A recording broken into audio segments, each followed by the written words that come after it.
Now we are going to discuss about the determination of order of reaction. First method, that is graphical representation.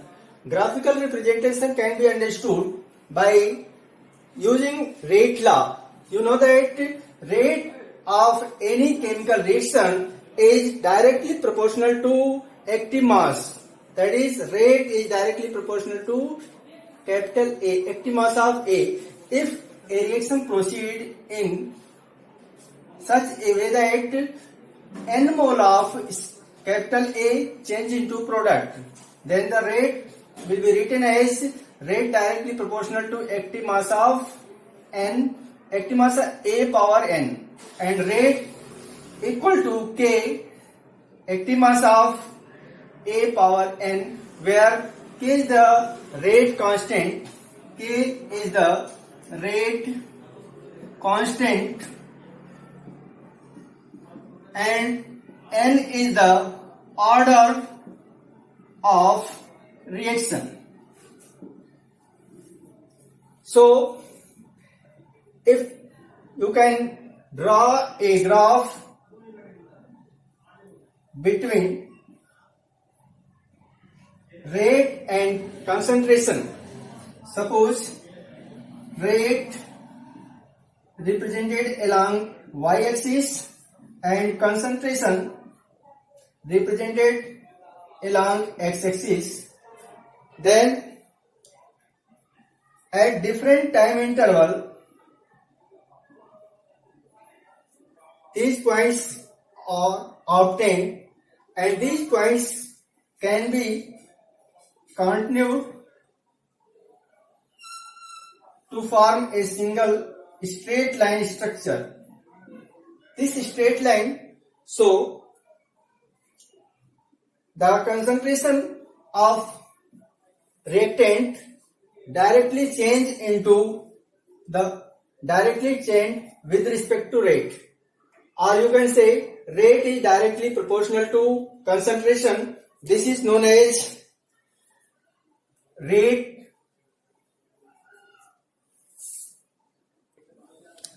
for first order.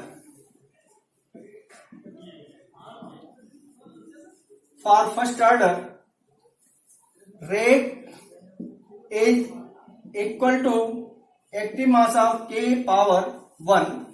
Then we plot a graph with respect to this. Rate along y-axis and concentration along x-axis, then a straight line obtained. This is representation of first law. Similarly, for second order,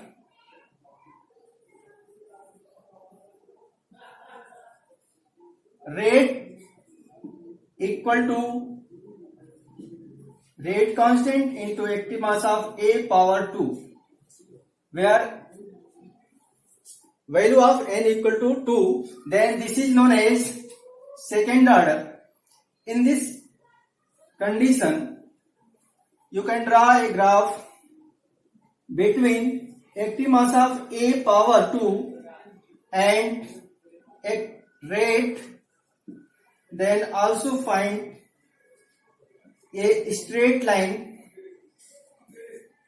This indicates that the rate will be second order. Similarly, for third order, rate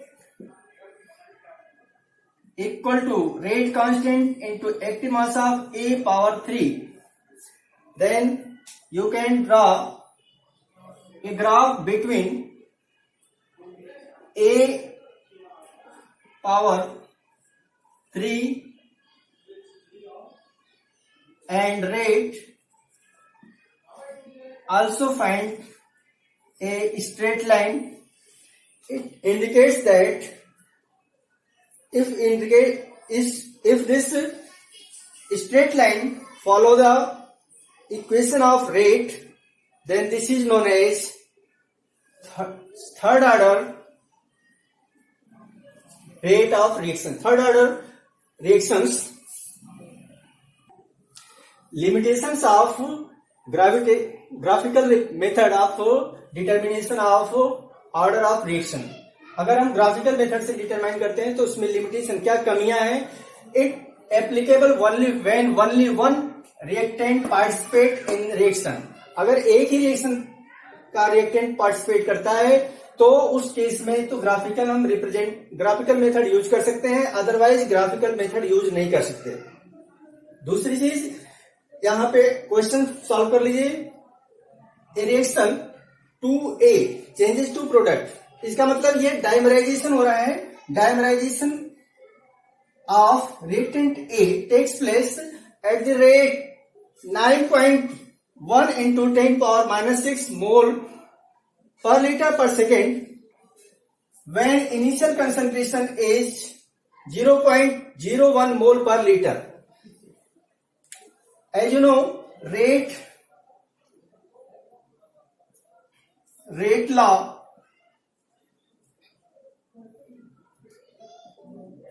rate equal to K into active mass of A. Since this reaction is second order, then power will be 2. What happened? K is known as rate constant. Rate constant K equal to rate upon active mass of A power 2. Rate 9.1 into 10⁻⁻6. इसका initial concentration 0.01 upon 0.01 power 2. अब इसको solve करेंगे. ये होगा 9.1 into 10⁻⁻2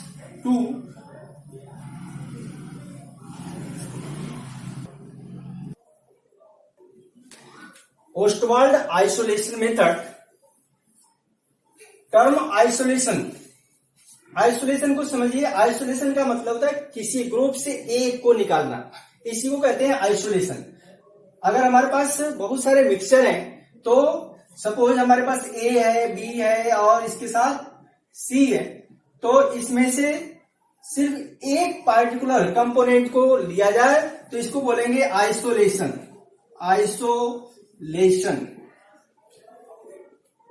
अब इस method से पता चल गया कि अगर हमारे पास कंपोनेंट ए बी सी है, मीन्स अगर ए प्लस बी प्लस सी ये मिलकर के प्रोडक्ट पी बनाते हैं, उस केस में हम अगर रेट को डिटरमाइन करना चाहते हैं तो किसी एक को कंसीडर करेंगे, बाकी को कंसीडर नहीं करेंगे at a time. For example, suppose order of A, order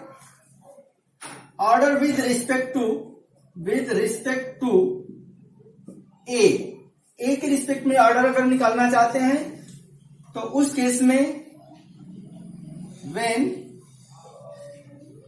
concentration of B and C ignored,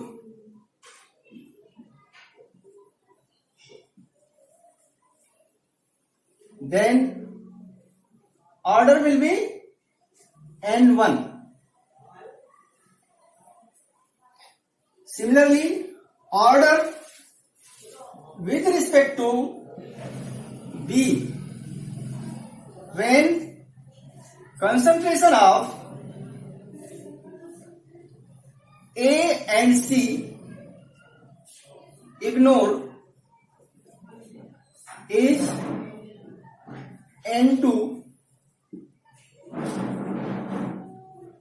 and order with respect to C when concentration of B and A ignored is N3. Then overall order of reaction equal to N1 plus N2 plus N3. This is the method used when more than one component participate in a reaction. Next है initial rate method. अब यहाँ पे term है initial, means जब भी कोई reactant product में convert होता है तो अपना एक इनिशियल रेट, सपोज आप गाड़ी स्टार्ट करते हैं तो तुरंत उसका रेट कुछ और होता है, बाद में कुछ रेट अलग होता है. तो इसी तरह से यहाँ पर इनिशियल की बात कही गई है. इनिशियल मीन्स होता है स्टार्टिंग स्टेज में, जब हमारे पास टाइम अभी स्टार्ट हो रहा है उस टाइम पर जो रेट होगा उसको बोलेंगे initial rate method.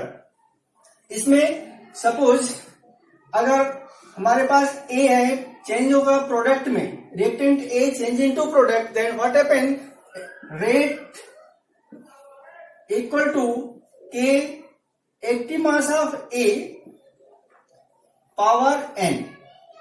N is the order of reaction. N equal to order of reaction. Suppose अगर एक्टिव मास को टर्म कंसंट्रेशन के फॉर्म में लिखें तो हम रेट को आर के फॉर्म में लिखें तो ये हो जाएगा R equal to k and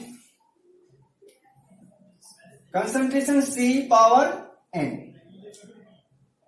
suppose stage 1 से स्टेज 2 में जा रहे हैं, R1 equal to k concentration C1 upon N. Similarly R2 equal to k C2 power N. अब इसको R1 upon R2 equal to C1 upon C2 power n. This is the method for determination of order of reaction with respect to initial rate and अब ये question देखिए, consider the following data. एक data दिया हुआ है जिसमें reaction A plus B, reaction एक है जिसमें reactant A plus B changes to product. कोई दो रिएक्टेंट है और प्रोडक्ट में कन्वर्ट हो रहे हैं, जिसमें फर्स्ट जो एक्सपेरिमेंट किया गया, फर्स्ट एक्सपेरिमेंट में ए रिएक्टेंट ए के जो कंसंट्रेशन थे वो 0.1 m molar means mole per litre. यहां भी कैपिटल एम लिखा हुआ है, इसका मतलब मोल पर लीटर कंसंट्रेशन है. इसी को हम एक्टिव मास भी बोलते हैं. तो ये इनिशियल कंसंट्रेशन ऑफ बी. और ठीक उसी केस में जब ये कंडीशन थी तो इसका इनिशियल रेट आया था 2.1 इंटू 10⁻³ नेक्स्ट सेकेंड एक्सपेरिमेंट में इसकी वैल्यू चेंज हो रही है और इसकी यानी बी की वैल्यू जो है सेम है, रेट अलग है. अगर इस तरह से आपको डाटा दिया है, क्वेश्चन आपका यह है determine the order with respect to A, B and overall order. तो हमें क्या करना है, इसमें तीन क्वेश्चन बन गए. ए के रिस्पेक्ट में ऑर्डर निकालना है, बी के रिस्पेक्ट में निकालना है और ओवरऑल ऑर्डर निकालना है. तो हमें पहले रेट विद रिस्पेक्ट टू ए. अब हम कैसे निकालेंगे, इस केस में देखिए ये फर्स्ट और सेकेंड केस ऐसी है जिसमें बी के रिस्पेक्ट में बी का जो ऑर्डर, बी की कंसंट्रेशन है चेंज नहीं हो रहा है. तो कंसंट्रेशन चेंज नहीं होगी तो इसकी वैल्यू आपस में कैंसिल आउट हो जाएगी, क्योंकि rate R1 upon R2 equal to C1 upon C2 power n. और इसको हम ऐसे लिख सकते हैं R1 कितना है 2.1 इंटू 10⁻³ अपॉन 8.4 इंटू 10⁻³ कंसंट्रेशन इसके रिस्पेक्ट में, ये दोनों कंसंट्रेशन इसकी सेम है इसलिए इसको लिखने की जरूरत नहीं, ऑलरेडी कैंसिल हो जाएंगी। इसमें concentration with respect to experiment first 0.1 upon 0.2 power n, where n is the order of reaction. अब हम कैसे निकालेंगे, इसको सिंप्लीफाई करेंगे तो ये कैंसिल हो जाएगा, इसको करेंगे ये बनेगा आपका 1/8। 1/8 को हम लिख सकते हैं क्या, 1/2 का पावर 2,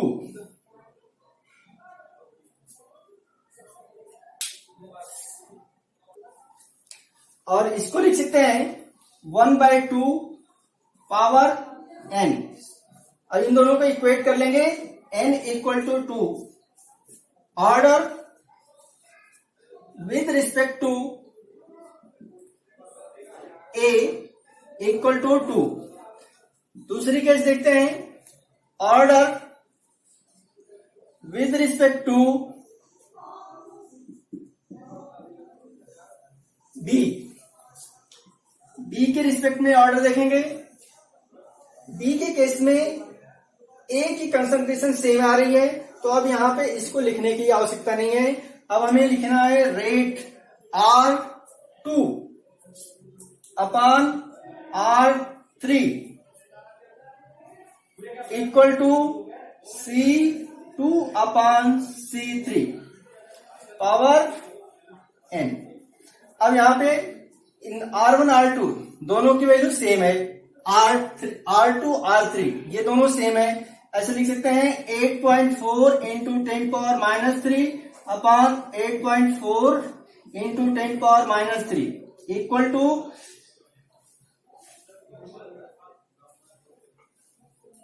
1.0 अपॉन 2.0 पावर n।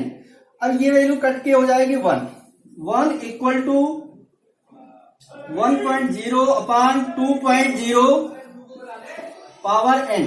अब यहां पर देखिए किसी की वैल्यू अगर x की वैल्यू 0 है, इसकी वैल्यू होती है 1, x का पावर किसी का भी पावर 0 होगा, इसकी वैल्यू होती है 1, तो इसका मतलब हो गया n इक्वल टू यहाँ पे 0। तो आपको a और b के रिस्पेक्ट में ऑर्डर मिल गया। ओवरऑल ऑर्डर कैसे निकालेंगे, overall order equal to 2 + 0 equal to 2। ये आपका जो रिएक्शन है वो सेकेंड ऑर्डर की रिएक्शन बनी। नेक्स्ट है आपका from unit of rate constant. अगर रेट कांस्टेंट की वैल्यू हमें रेट कांस्टेंट की यूनिट दी गई है तो भी हम गेस कर सकते हैं कि वो कौन से ऑर्डर की रिएक्शन होगी, फर्स्ट ऑर्डर, जीरो ऑर्डर। अब इसके लिए करना क्या है, हमें यूनिट ऑफ रेट कांस्टेंट देखना होगा। रेट कांस्टेंट की यूनिट कैसे लिखेंगे, change in concentration means mole per litre power 1 - n time inverse. अब इसमें फॉर जीरो ऑर्डर देखिए, फॉर जीरो ऑर्डर क्या होता है, जिसमें कंसंट्रेशन किसी रिएक्टेंट की चेंज नहीं होती, एज इट इज बने रही है। जीरो ऑर्डर तो n की वैल्यू हमें क्या रखना होगा, 0, n इक्वल टू 0। इसकी वैल्यू 0 रख देंगे, इसकी वैल्यू 1 हो जाएगी, मोल पर लीटर पर सेकेंड। तो यहां पर ऑर्डर मिलेगा 10।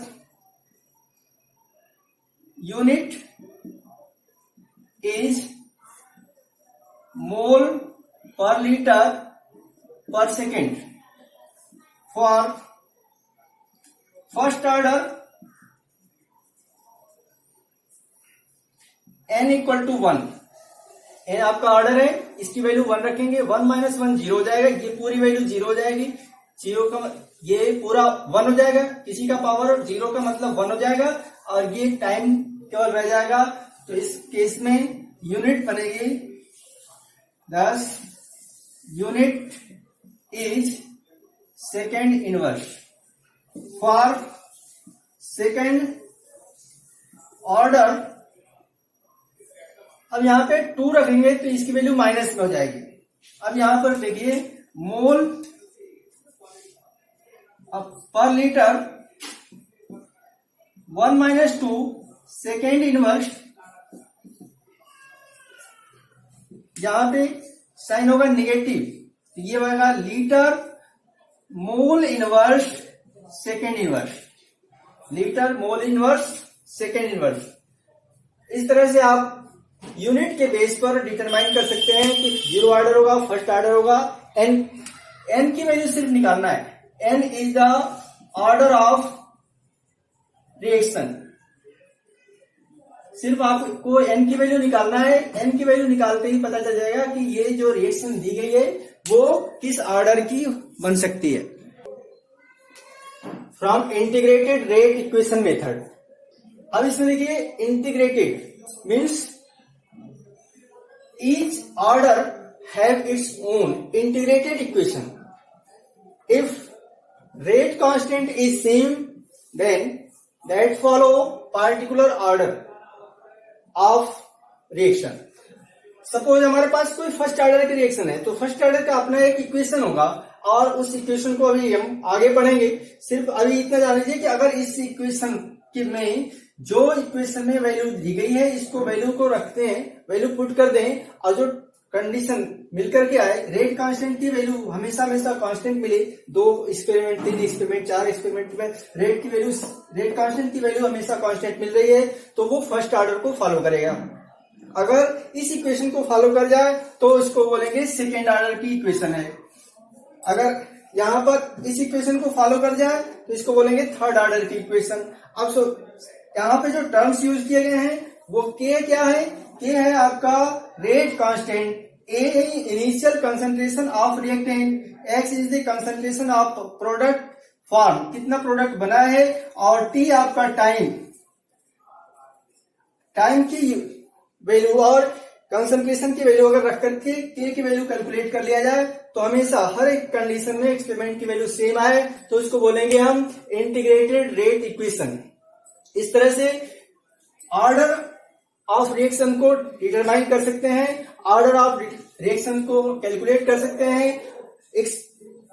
ऑर्डर ऑफ रिएक्शन को सॉल्व करने के लिए और भी प्रैक्टिस करिए, और इसमें जितना नोट्स दिया हुआ है ये सारे पॉइंट्स आप नोटबुक में नोट करिए, क्योंकि जब तक नोट नहीं करेंगे, लर्न नहीं होगा, तब तक के इसको केवल रीड करने से आपको समझ में नहीं आएगा, प्रैक्टिस में नहीं आ पाएगा, इसलिए करना जरूरी है इसको।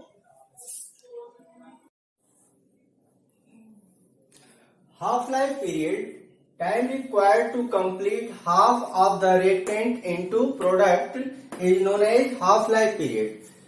जितने टाइम में कोई भी रिएक्टेंट अपना हाफ अमाउंट प्रोडक्ट में कन्वर्ट कर लेता है उसको बोलते हैं हाफ लाइफ। अब हाफ लाइफ देखिए, half life directly proportional to active mass of reactant के रिस्पेक्ट में चलेगा। अब यहाँ पे जो ऑर्डर है, फर्स्ट ऑर्डर, 0 ऑर्डर, जो भी रिएक्शंस होगी वो इस टर्म में लिखी जाएगी n1 - n, जहां n क्या है, n equal to order of reaction, n equal to order of reaction, इसको बोलेंगे ऑर्डर ऑफ रिएक्शन। अब केस फर्स्ट सेकेंड में देखते हैं, 2 डिफरेंट स्टेज, 2 अलग अलग स्टेज में लिया जाए। T1 स्टेज पर ये था a पावर 1 - n, और T2 पर ये था। After from equation 1 and 2, equation 1 और 2 को टेकिंग लॉग लेंगे तो इसकी वैल्यू चेंज हो जाएगी। अब यहां पे जो वैल्यू आएगी वो C2/C1 n-1, ये आपका फाइनल इक्वेशन मिल जाएगा। इसके बेस पर हम हाफ लाइफ से ऑर्डर डिटरमाइन कर सकते हैं। एग्जांपल देखिए, for 0 order n equal to 0। अब यहां इसकी वैल्यू 0 रख देंगे तो क्या होगा, C1 up C2 upon C1 power -1 या ऐसे लिख सकते हैं 0 -1 हो गया। T half 1 upon T half 2 ये होगा। इसका मतलब जिसमें अगर हम ग्राफ प्लॉट करें T half and concentration along x axis and T half along y axis. अब यहां पे ग्राफ जो मिलेगा आपको ये स्ट्रेट लाइन ग्राफ मिलेगा, तब तो आपको ये मान लेना है कि ये जीरो ऑर्डर की रिएक्शन है। For first order n equal to 1, अगर n इक्वल टू 1 होगा तो t half 1 upon T half 2 equal to C2 upon C1 1 - 1 इसकी वैल्यू 0 हो जाएगी, और 0 की वैल्यू जब किसी का पावर 0 तो वैल्यू होगी 1। इसका मतलब जो कंसंट्रेशन है वो हमेशा कांस्टेंट रहेगी। इसलिए अगर टी हाफ और कंसंट्रेशन के बीच में ग्राफ प्लॉट करते हैं तो आपको यहां एक स्ट्रेट लाइन ऐसी मिलेगी जो कंसंट्रेशन को हमेशा कांस्टेंट बनाए रखेगी, कंसंट्रेशन को हमेशा कांस्टेंट। टी हाफ बढ़ता गया, ये स्ट्रेट लाइन मिलेगी। Integrated rate equation for zero order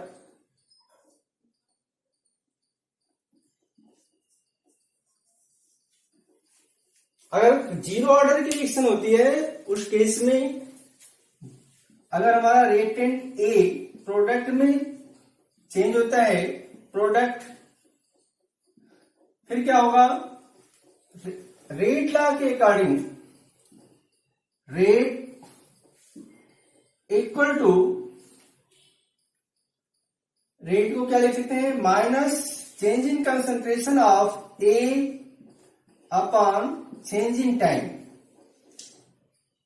equal to के active mass of A power 0। अब यहां पे active mass of A power 0, किसी भी वैल्यू का पावर अगर 0 है, किसी भी यूनिट अमाउंट में पावर 0 है तो इसकी वैल्यू हो जाएगी 1। इसको रीअरेंज कर दीजिए, रीअरेंज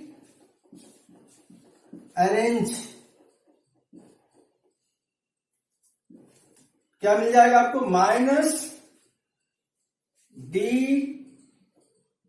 ए, इसकी वैल्यू 1 है। यहां पर डिवाइड करें या ना करें कोई फर्क नहीं पड़ेगा, ये वैल्यू बन जाएगी आपको के डी टी। अब इसी इक्वेशन को इंटीग्रेट कर दीजिए। On integrating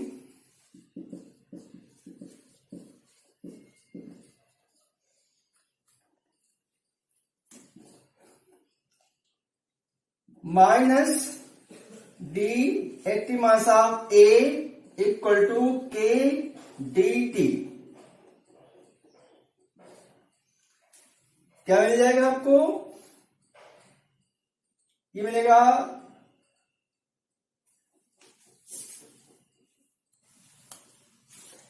A equal to के टी प्लस आई। आई क्या है, इंटीग्रेशन कांस्टेंट। आई को क्या बोलेंगे, इंटीग्रेशन कांस्टेंट। अब यहां पे देखिए व्हेन टी इक्वल टू 0 यानी टाइम हमारे पास 0 है, कोई टाइम दिए नहीं, उस टाइम पे प्रोडक्ट तो नहीं बना होगा, और जब प्रोडक्ट नहीं बना होगा तो प्रोडक्ट की वैल्यू 0 हो जानी चाहिए। और उस केस में इसको अप्लाई करेंगे तो टाइम 0 है तो इसमें 0 से k में मल्टीप्लाई करेंगे 0 हो जाएगा। ये हो जाएगा minus active mass of A equal to I वैसा क्या इंटीग्रेशन कांस्टेंट, लेकिन कंडीशन क्या है व्हेन टी इक्वल टू 0, तो ये जो कंसंट्रेशन आएगा ये 0 आएगा 0, और इस केस में इंटीग्रेशन कांस्टेंट की वैल्यू निकल गई। पुटिंग द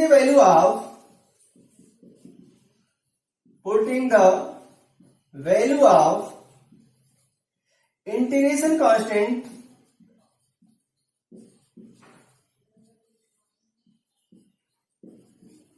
इस इक्वेशन में इंटीग्रेशन कांस्टेंट की वैल्यू रखेंगे तो क्या मिलेगा माइनस ए इक्वल टू के टी माइनस ये वैल्यू यहां आ जाएगी ए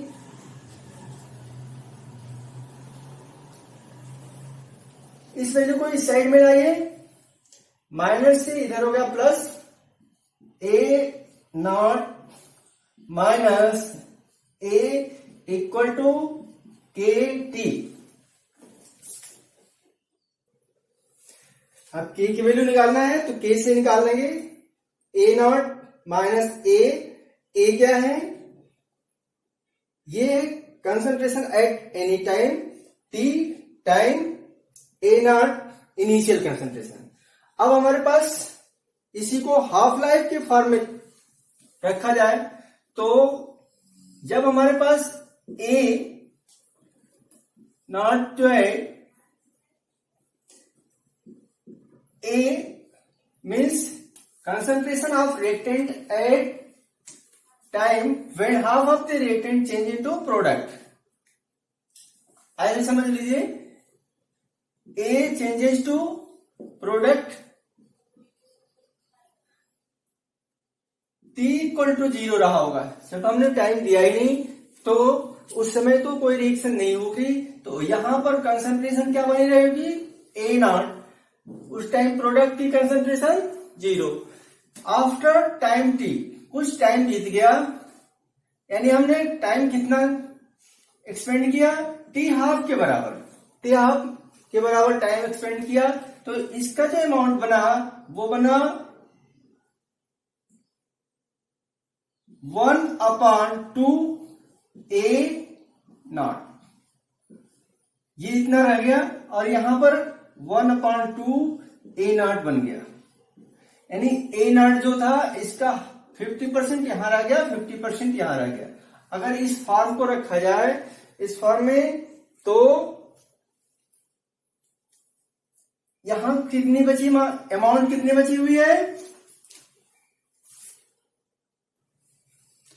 अब यहां पे देख सकते हैं टी हाफ के टर्म में निकालना है तो 0 ऑर्डर के लिए T half equal to active mass of A upon 2k, इस तरह से हम 0 ऑर्डर का हाफ लाइफ भी निकाल। Next for first order, suppose we take a reaction when A changes to product. First order rate law के according rate law rate को क्या लिखेंगे minus D active mass of A upon D T equal to के active mass A power 1, लिखे या ना लिखे कोई फर्क नहीं पड़ेगा। अब यहां पे इस चीज को रीअरेंज करते हैं,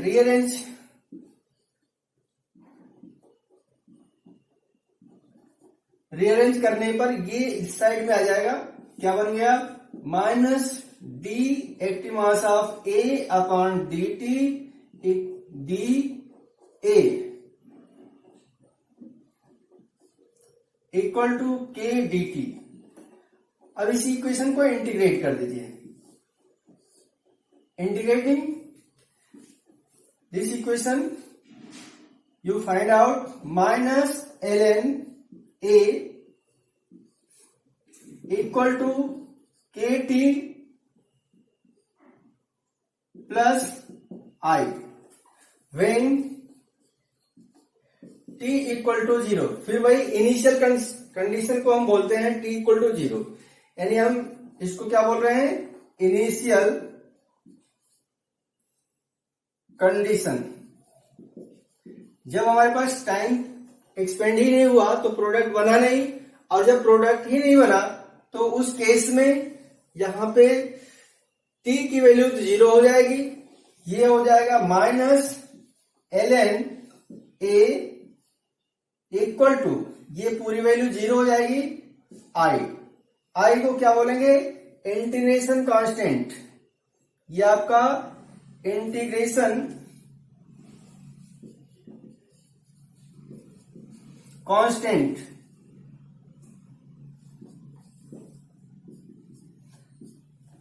अब इस वैल्यू को आई को इंटीग्रेशन कांस्टेंट की वैल्यू रखने पर putting the value of integration constant क्या हो जाएगा, माइनस ln, यहां देखिए इक्वेशन में a इक्वल टू के टी, इसकी वैल्यू माइनस में आई, माइनस ln a, लेकिन ये कौन सा है, a नॉट, मीन्स ये 0 स्टेट पे है जब टाइम हमारा 0 रहा होगा। अब इसकी वैल्यू को रीअरेंज कर दीजिए, ये माइनस से इस साइड में आकर प्लस हो जाएगा, ln a not minus ln a equal to के टी प्लस इक्वल टू के टी। अब यहां पर के टी इक्वल टू हो जाएगा, ये वैल्यू है, आपको इस तरह से देखना होगा, लॉग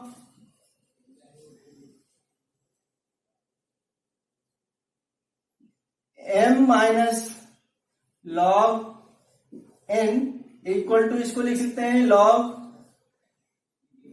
m बाई n। इस फॉर्म में हम चेंज कर रहे हैं, चेंज करने से क्या बन जाएगा, ये बनेगा ln a not upon a। इसको ऐसे लिख सकते हैं k equal to 2.303 upon t log a not upon a। ln को log टू द बेस 10 में कन्वर्ट करते हैं तो ये 2.303 मल्टीप्लाई हो जाता है, इसलिए यहां पर हमने मल्टीप्लाई कर दिया 2.303 से। अब a नॉट ये इनिशियल है, तो उस केस में हम इसको ऐसे लिख सकते हैं k equal to 2.303 upon t equal to log a upon a minus X. अब इस इक्वेशन को बोलेंगे first order integrated rate equation. First order integrated equation. अब हमारे पास टाइम इतना एक्सपेंड कराया जाए कि रिएक्टेंट जो है कंप्लीट आधा 50% कंप्लीट हो जाए, तो उस केस में क्या होगा, when t equal to T half इसके बराबर हो जाए, हम क्या लिख सकते हैं इसको, k equal to 2.303 upon T half log A upon A minus A by two. क्यों? क्योंकि उस टाइम पर x जो है a बाई टू के बराबर में हो जाएगा। अब इस वैल्यू से क्या मिला हमें? यहां पर मिलेगा a बाई टू, ए से कैंसिल हो जाएगा, 2 ऊपर चला जाएगा, log 2 बनेगा कि इक्वल टू हो जाएगा 2.303 अपॉन टी हाफ log 2, और log 2 की वैल्यू रख देंगे यहां पे कि इक्वल टू 2.303 इंटू 0.3010, ये log 2 की वैल्यू होती है टी हाफ, या हम टी हाफ निकालना चाहते हैं इससे, T half equal to 0.693 upon के।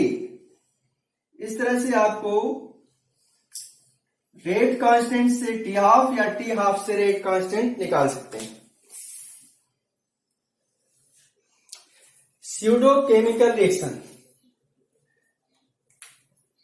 Pseudochemical reaction are those reactions in which order of reaction determined experimentally is other than the expected.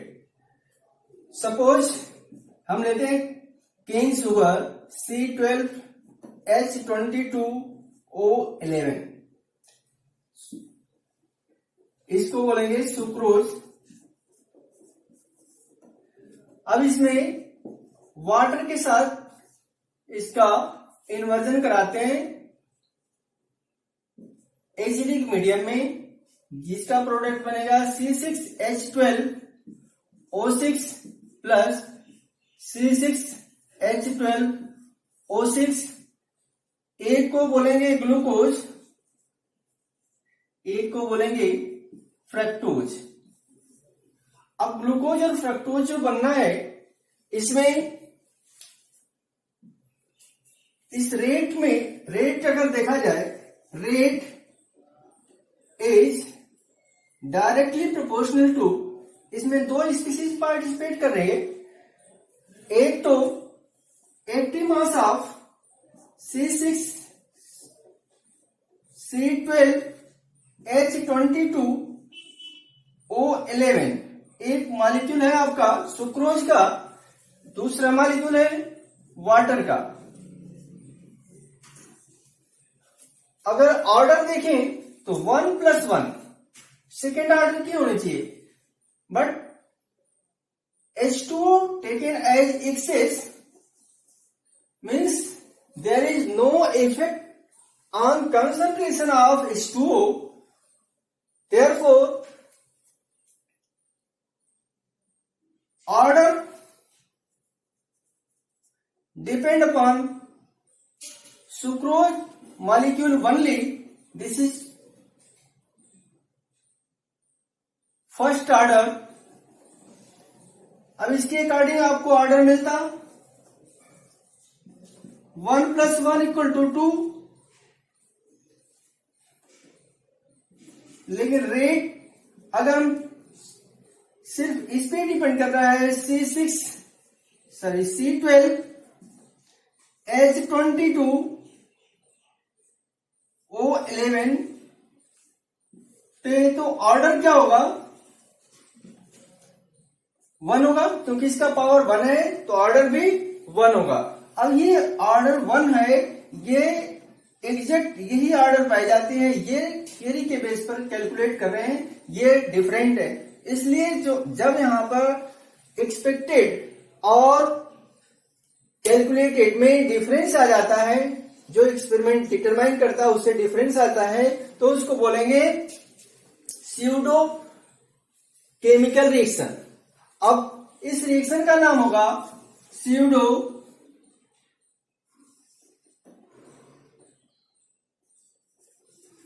First order chemical reaction. Pseudo first order chemical reaction. अब इसमें rate constant निकालना है तो rate constant की value integrated rate of equation first order का होता है 2.303 upon T log एक, यहां पर इनिशियल होगा यहां पे एट टाइम टी, तो उस केस में हमको यहां पे लिखना है R not minus R infinite R T minus R infinite, where R not R zero equal to initial reading, जब हमारे पास इनिशियल रोटेशन इनिशियल इन्वर्जन था उस टाइम कितना था, सपोज इनिशियल इन्वर्जन आपका होता है यहाँ पे प्लस 66.5 डिग्री ये रोटेशन होता है, और जब हमारा स्टार्ट हो जाता है ये होता है प्लस 52.5, और ये जब फ्रक्टोज का होता है तो इसका होता है माइनस 92 डिग्री। तो इस तरह से अलग अलग ये रोटेशन होता है। इस रोटेशन ये आर जो लिया गया है, R stand for rotation, rotation at initial, rotation at time T, rotation at infinite. ये वैल्यू अगर गिवन है इक्वेशन में तो आप रेट कांस्टेंट या टाइम को कैलकुलेट कर सकते हैं। स्क्रीनशॉट लेकर के इसको नोट कर लीजिए। Hydrolysis of ester, this is also an example of pseudo first order reaction. H3C double bond O C2H5, इसको बोलेंगे एस्टर। और जब इसमें हाइड्रोलिसिस कराते हैं, हाइड्रोलिसिस का मतलब है एक्सेस ऑफ वाटर्स, रिएक्शन होगा H2O एक्सेस, इसमें जो प्रोडक्ट मिलेगा एक CH3C डबल बॉन्ड OH, इसको बोलेंगे एसिड, प्लस C2H5OH, इसको बोलेंगे एल्कोहल।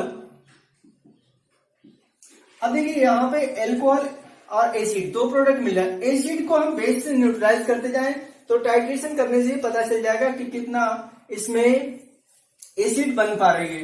तो इसलिए अगर इसमें कंडीशन में एसिड है तो acid react with base CH3C double OH plus NaOH, ये क्या बन जाएगा यहाँ पर CH3C double ONa plus H2O, acid base neutralization हो गया, साल्ट का फॉर्मेशन हो गया, और जितना अमाउंट में एसिड बनी होगी उतना ही अमाउंट NaOH का यूज किया जाएगा। अगर इस तरह की रिएक्शंस है तो आप NaOH का अमाउंट डिफरेंट इंटरवल पे एक्सपेरिमेंट में कितना यूज किया गया है इसको हम देख करके और आइडेंटिफाई कर सकते हैं कि ये किस तरह की रिएक्शन बनेगी। Hydrolysis of ester, this is an example of pseudo first order reaction. अगर हम इसे हाइड्रोलिसिस कराएंगे एक्सेस ऑफ वाटर में तो इसके लिए रेट इक्वेशन बनना चाहिए, rate equation rate equal to K into active mass of ester and active mass of water। लेकिन वाटर फिर एक्सेस में लिया गया इसलिए इसका कोई रोल नहीं होगा, ऑर्डर सिर्फ एक पर डिपेंड करेगा, इसलिए ऑर्डर यहां बनेगा फर्स्ट ऑर्डर का, और देखने में लग रहा है सेकेंड ऑर्डर और एक्चुअल में ये फर्स्ट ऑर्डर है, इसलिए इसको बोलेंगे स्यूडो फर्स्ट ऑर्डर रिएक्शन। अब यहाँ पे जो प्रोडक्ट में एसिड बन रहा है इसको हम टाइट्रेट करेंगे। कैसे? एसिड को बेस से मिलाएंगे तो ये साल्ट बनेगा, और जैसे जैसे जितना अमाउंट हम NaOH का यूज करते चले जाएंगे वो हमें एक्सपेरिमेंट में पता चलता जाएगा।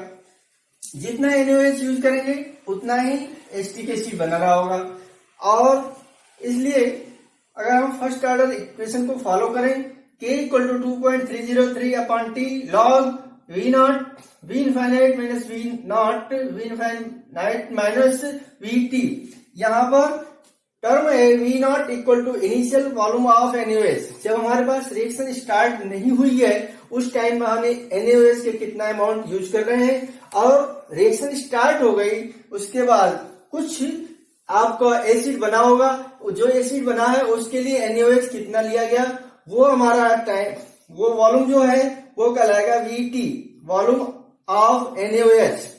और रिएक्शन पूरी तरह से कंप्लीट हो गई तो जो वॉल्यूम लिया जाएगा वो है V इनफाइनाइट। सपोज इस रिएक्शन को कंप्लीट होने में 24 आवर लगते हैं, 24 आवर्स अगर लगते हैं तो 24 आवर के बाद अब तो रिएक्शन कंप्लीट हो चुकी है, बचा ही नहीं कोई रिएक्टेंट, तो हम क्या करेंगे उस टाइम पर NaOH का जितना लिया जाएगा उसको बोलेंगे V इनफाइनाइट।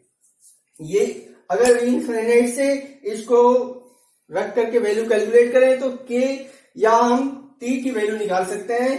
इस तरह से हम स्यूडो फर्स्ट ऑर्डर यानी स्यूडो फर्स्ट ऑर्डर के रेट कांस्टेंट और टाइम का भी कैलकुलेशन कर सकते हैं।